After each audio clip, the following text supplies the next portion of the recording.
Et maintenant, Alan Scott.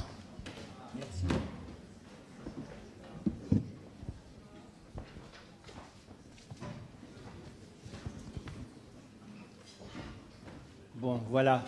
On m'a invité à parler pour 10 minutes. Je crois que je vais être très bref sur la question du développement territorial et la culture, l'économie de la culture. Quand je parle de... Le premier, s'il vous plaît. Bon, le premier. Le premier.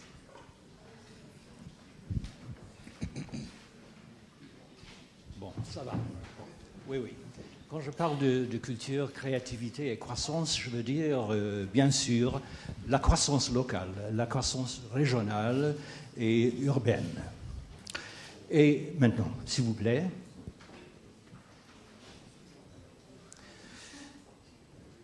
Je vais commencer avec un petit point théorique, c'est-à-dire qu'on assiste à ce moment historique dans une transformation très profonde du capitalisme, où on passe dans un système capitaliste que je vais appeler, que j'aime bien appeler, le capitalisme cognitif et culturel. Ce n'est pas simplement une question de l'économie de la culture.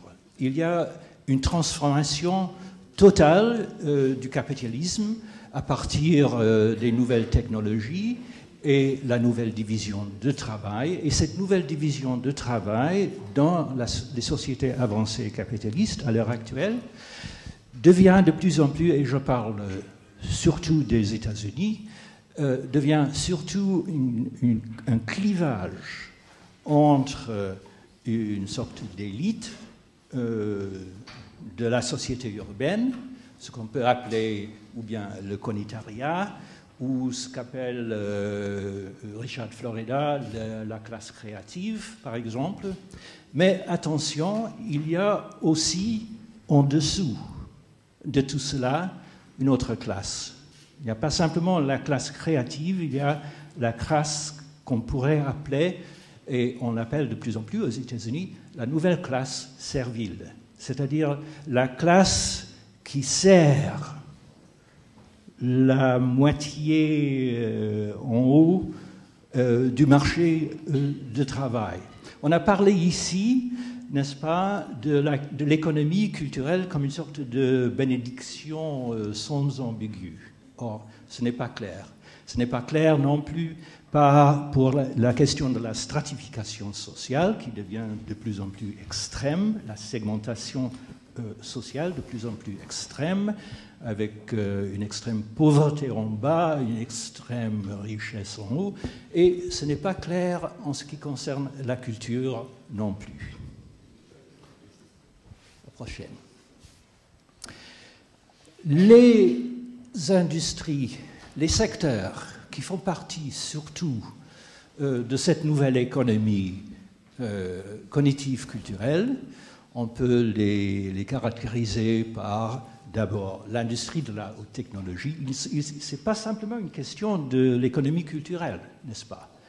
L'industrie de la haute technologie, les services, et de plus en plus les services financiers, personnels, médicaux, etc., et les produits culturels. Hein, une partie, mais juste une partie de ce nouveau système capitaliste qui est en plein essor à l'heure actuelle. Alors, une des caractéristiques de cette économie culturelle, c'est à la fois la marchandisation de l'esthétique, de la culture, de l'art, la marchandisation, et en même temps l'esthétisation des marchandises. Hein, de telle sorte que l'économie et la culture deviennent de plus en plus imbriquées l'une avec l'autre. Comment est-ce qu'on produit cette culture par les systèmes capitalistes? Je ne vais pas prononcer pour le moment, à moins que vous ne vouliez discuter cette question plus tard, la question est-ce que le capitalisme peut produire la culture, ou bien plutôt quel type de culture produit le capitalisme. En tout cas, le capitalisme produit de plus en plus la culture qu'on consomme pour le mieux ou pour le pire, et on peut se poser la question, quelles sont les possibilités de développement local urbain à partir de ces nouveaux secteurs industriels, culturels?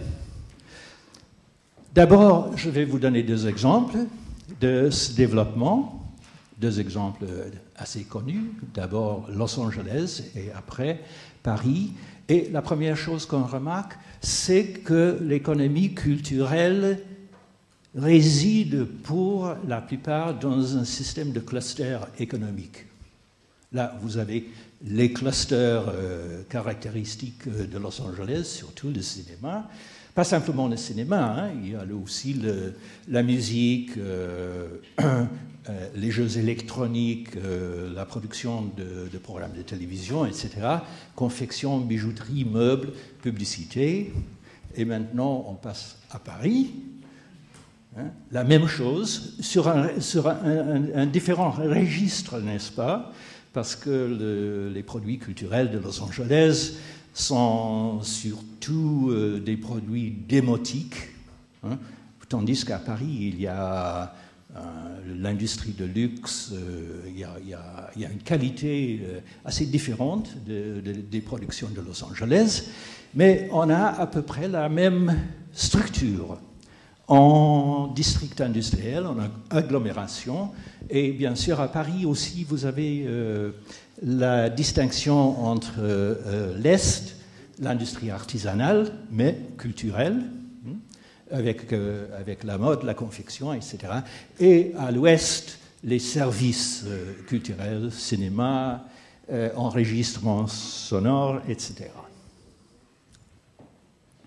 Bon, le processus de développement local par les secteurs culturels est surtout un processus d'industrialisation. Vous allez voir pourquoi j'insiste sur ce point tout à l'heure, mais j'insiste que, en ce qui concerne le développement local économique, c'est un processus d'industrialisation, et on a, n'est-ce pas, le mot de Malraux qui a parlé il y a très longtemps, n'est-ce pas, du cinéma. Le cinéma, c'est un art, mais c'est aussi une industrie. Il a déjà saisi ce fait, bien que Malraux n'a jamais élaboré ce qu'il voulait dire par « le cinéma est une industrie ».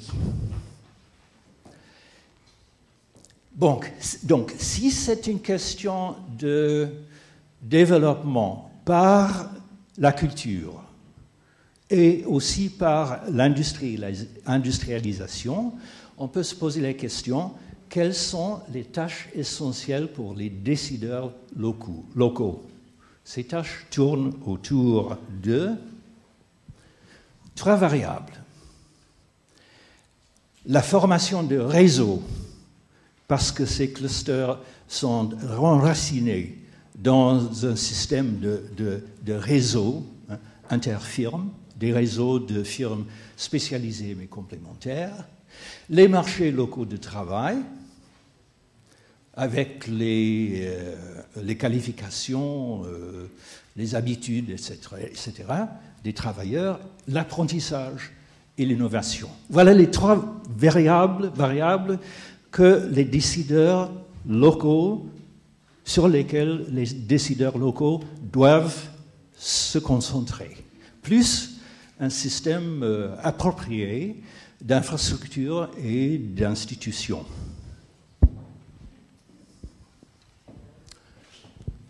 Je dis tout ça parce que je veux aussi noter, haro sur les consultants, bien sûr, les messieurs de l'INEAM sont exempts, je crois, de ce jugement, n'est-ce pas? Il y a, surtout aux États-Unis, maintenant des consultants, des boîtes de conseils qui vendent des conseils sur les moyens de développer économiquement par la culture. Il y a une recette typique pour ça. Ça commence avec le conseil investir dans les agréments urbains, les bons restaurants, l'environnement urbain, les musées, etc. Alors, cet investissement attire la classe créative, soi-disant. Cette attraction produit une nouvelle énergie créatrice dans la ville. Et sur la base de cette nouvelle énergie créatrice, s'ensuit le développement culturel et économique, on espère. Et à partir de cela, on arrive à une sorte de nouvelle utopie, c'est la ville créative. Très à la mode aux États-Unis, et je crois aussi de plus en plus très à la mode en Europe.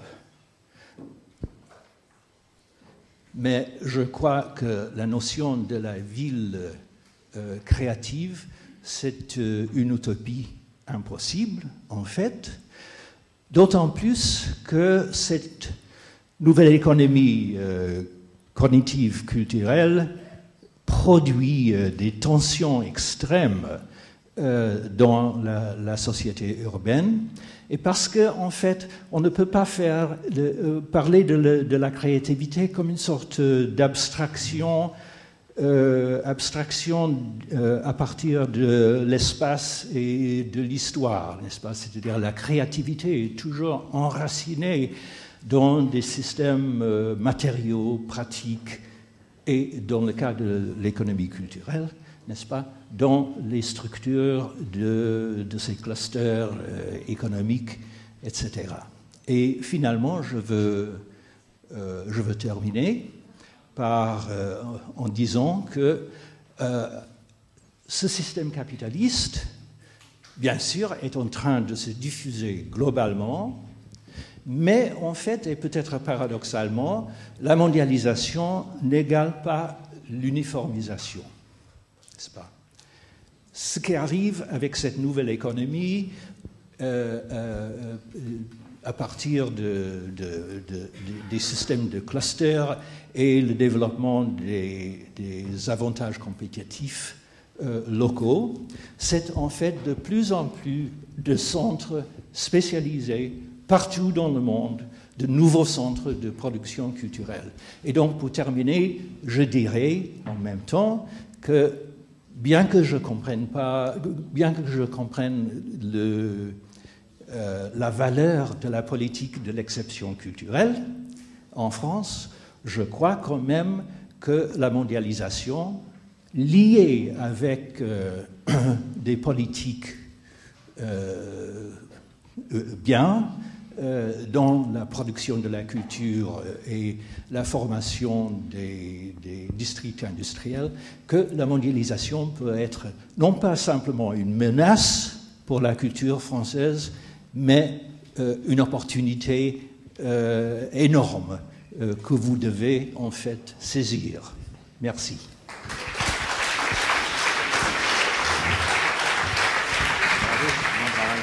Merci. Bon, comme nous avons choisi de valoriser les questions, soyons fidèles à nos convictions. Est-ce qu'il y en a encore, même s'il est tard? À vous.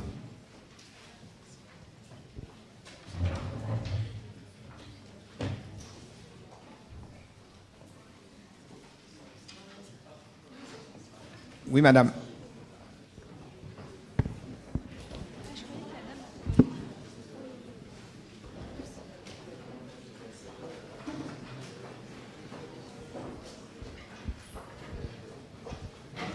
Merci.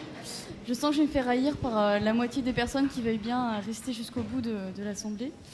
Voilà, je suis étudiante à l'Université d'Avignon et en fait j'avais préparé une question mais qui était avant l'intervention de ce monsieur qui a pointé quelque chose que je trouvais extrêmement intéressant et qu'on n'a pas forcément abordé, c'était le fait on parle beaucoup des effets positifs de l'économie liée au développement culturel, et on a très peu parlé de l'accentuation des disparités qui peuvent être liées notamment aux événements majeurs qui sont par exemple emblèmes d'une ville. On a parlé de Jazz in Marciac, on a parlé des Vieilles Charrues.